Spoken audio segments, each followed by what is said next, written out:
I got a lot of packages as part of an overall project. UV workspaces, Hatch workspaces, poetry. Looks like PyCharm read my mind because 2026.1.1 now supports this. Auto detection, environment setup, completion. I think it's the slickest tool for Python workspaces. Let's have a look. For years, I've been working on a web project with lots of subprojects, each intended as its own PyPI package. They all interconnect and kind of move forward together. Folks who develop multiple packages in a monorepo know all about this. People also call this a workspace. But managing all the interconnected packages is a pain. Common dependencies, editable install paths pointing to each other, even worse, virtual environments across every project. Keeping them in sync, common Python versions, does not spark joy. From a PyCharm perspective, these are all separate projects. If I navigate to a symbol in another project, then try to edit, I'll get a warning. No, can't do that here. Even worse, running code. Let's say I wanted to run a test in the companion project. Well, that means opening another PyCharm window because your current project's interpreter is for the current project. Not exactly staying in the flow. So what's the answer? You might have noticed that Python tooling kind of grew up. The brilliant folks at Astral saw this too and rolled out UV Workspaces, a collection of one or more packages called workspace members that are managed together. What does this mean specifically? Well, UV commands such as lock and run and sync work differently. They operate at a workspace level. First, we'll have a pyproject.toml file in the root folder. This folder is the workspace. What makes this a workspace? A magic tool.uv.workspace section. What goes in this section? A listing of workspace members, the packages that are part of this workspace. You can list the included ones in members, then refine excluded packages with exclude. Exclude means exclude, got it. Each member project needs a pyproject.toml, and both of these accept globs. Next, sources. These are editable install by default. Editable what? It's a Python thing. Don't worry about it for now. Let's see workspaces in action. We'll see this in my tstrings workspace. Here's my top-level pyproject.toml file, and there you see the tool.uv.workspace section that makes this a workspace, as well as the tool.uv.sources section to set up sources. Now the pyproject.toml file in one of the subprojects, aka a workspace member. We have some dependencies with matching entries in tool.uv.sources. We can use UV commands to see this in action. UV workspace list shows the workspace members. See, it matches what's in the workspace pyproject.toml section. It's also the same from any member directory under the workspace. How does UV Workspace handle a virtual environment? Let's get rid of our virtual environment, then make another. If we go into a workspace member and sync, you'll see no .venv created in that directory. So UV commands think they have a member virtual env, but behind the scenes it routes to the workspace? That's right, one more thing. My workspace isn't a monorepo. Each subproject is a separate repo. No problem for UV Workspace, but also no problem for PyCharm. The branches drop-down handles it. Nice. Now that we have an intro to UV Workspaces, let's see the idea in PyCharm 2026.1.1. Turns out our IDEs already had a concept of workspaces.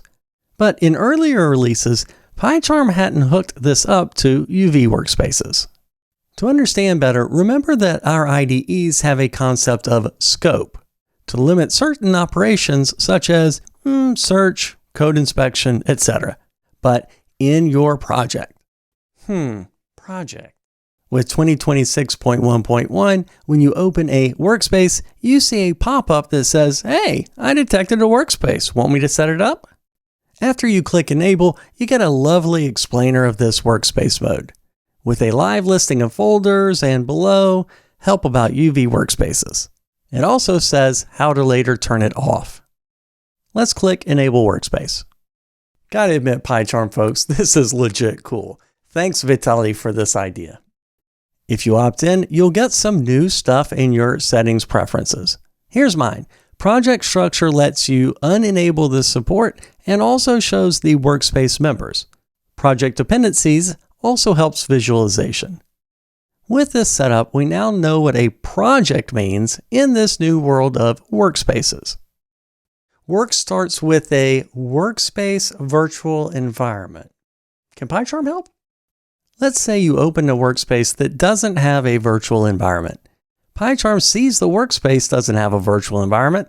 When you open a relevant file, such as the workspace pyproject.toml, PyCharm offers to make one. UV then downloads and installs the right Python if needed, makes the virtual environment, and PyCharm assigns the project interpreter. Helpful and fast. Let's try a different path, where we open a project that already has a virtual environment. From the project listing, first, notice how a workspace is listed a little differently with the folder name and part of a workspace member. When we open the project, since it already has a virtual environment, PyCharm detects it and adds the project interpreter. Also helpful. What Python version? This .python-version file is what UV uses to decide. 3.14t means the latest free-threaded release of 3.14. My project interpreter says 3.14.2. What if we change it to 3.14.1? When we UV sync, UV will remake the virtual environment with the new Python version. Python then automatically resets the Python interpreter. You'll see the status bar widget to update to 3.14.1 in just a bit. I honestly knew about none of that. Pretty cool, right? So much easier than the alternative. One last thing, PyCharm's packaging tool window shows the workspace members are in the environment. In fact, let's talk more about packages. Working with dependencies in UV workspaces takes some getting used to. Good news, PyCharm helps sort it out. Let's see several ways to add a dependency from hardest to easiest. From the terminal in the workspace directory, use UV add to install a package. This adds a dependency to the workspace pyproject.toml. Let's then remove that package and the dependency disappears. Next, let's do the same but from a workspace member. We'll add the package and UV adds the dependency in the members pyproject.toml. But at the workspace level, UV did not add the dependency.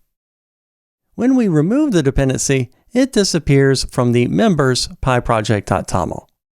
That's a lot of terminaling. Yeah, now let's do things a little smarter. Let's go into a workspace member package and edit its pyproject.toml. Here we add the package to the dependencies using autocomplete. We could then use UV sync to install into the workspace virtual environment, but let's not do it that way. Really helpful. Let me guess, you have more. Yep, now the way I do it. I'm editing a file. I type in a usage in a package that isn't imported. PyCharm warns me and helps generate the import. Thanks, PyCharm. But now the import warns me that the package isn't recorded as a dependency. PyCharm's Alt-Enter can fix that for us too.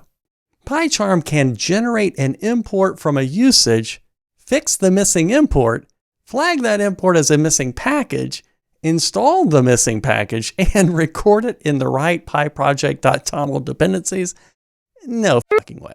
Oh yes fucking way. It's the same coding assistance that our regular, not workspace support has had.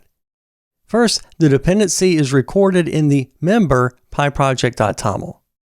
Then, as you can see, the workspace-level virtual environment lists the new install in the site-packages. What if something goes wrong? Let's specify an impossible version. Then use this super handy floating action to trigger a UV sync. When you have a packaging problem such as this, the Python process output tool window opens with help. We've been good at code intelligence for decades. Can PyCharm still do that assistance in a workspace? It's true, this puts a little wrinkle in things. As a refresher, let's say you want to search by symbol. The pop-up has this scope thing we mentioned at the start. It defaults to project files. But in this case, the project isn't the Python project, it's the workspace, though only its members. Here's another example. Command B or Control B navigates to a symbol. This jumps to the workspace member. Then Find Usages shows us all the places in all workspace members where this symbol occurs. Command back curly bracket or Control back curly bracket takes us back. Everywhere, huh? Yes, but for workspace members. Refactoring also works across workspace members. We can start from a usage, refactor rename, and everything everywhere is changed, even in other subpackages. Make a mistake, use undo as you'd expect, and everything everywhere is put back. That's a lot about environments and packaging, and that's cool, but what do UV workspaces mean for running code? It works about as you'd expect. Let's go into one of these subprojects and run a test. As the run config shows, it uses the project interpreter, which is the virtual environment set at the workspace level. There might be a case where you need UV run to point at your package. You can add -- package to your UV command, helpful, for example, when running a console script entry point. This video covered PyCharm workspaces using UV, but this idea also works with Poetry and with Hatch.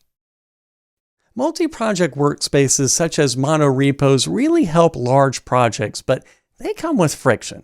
Whether you're using UV, Poetry, or Hatch, PyCharm 2026.1.1 brings fresh ideas for putting workspaces to work.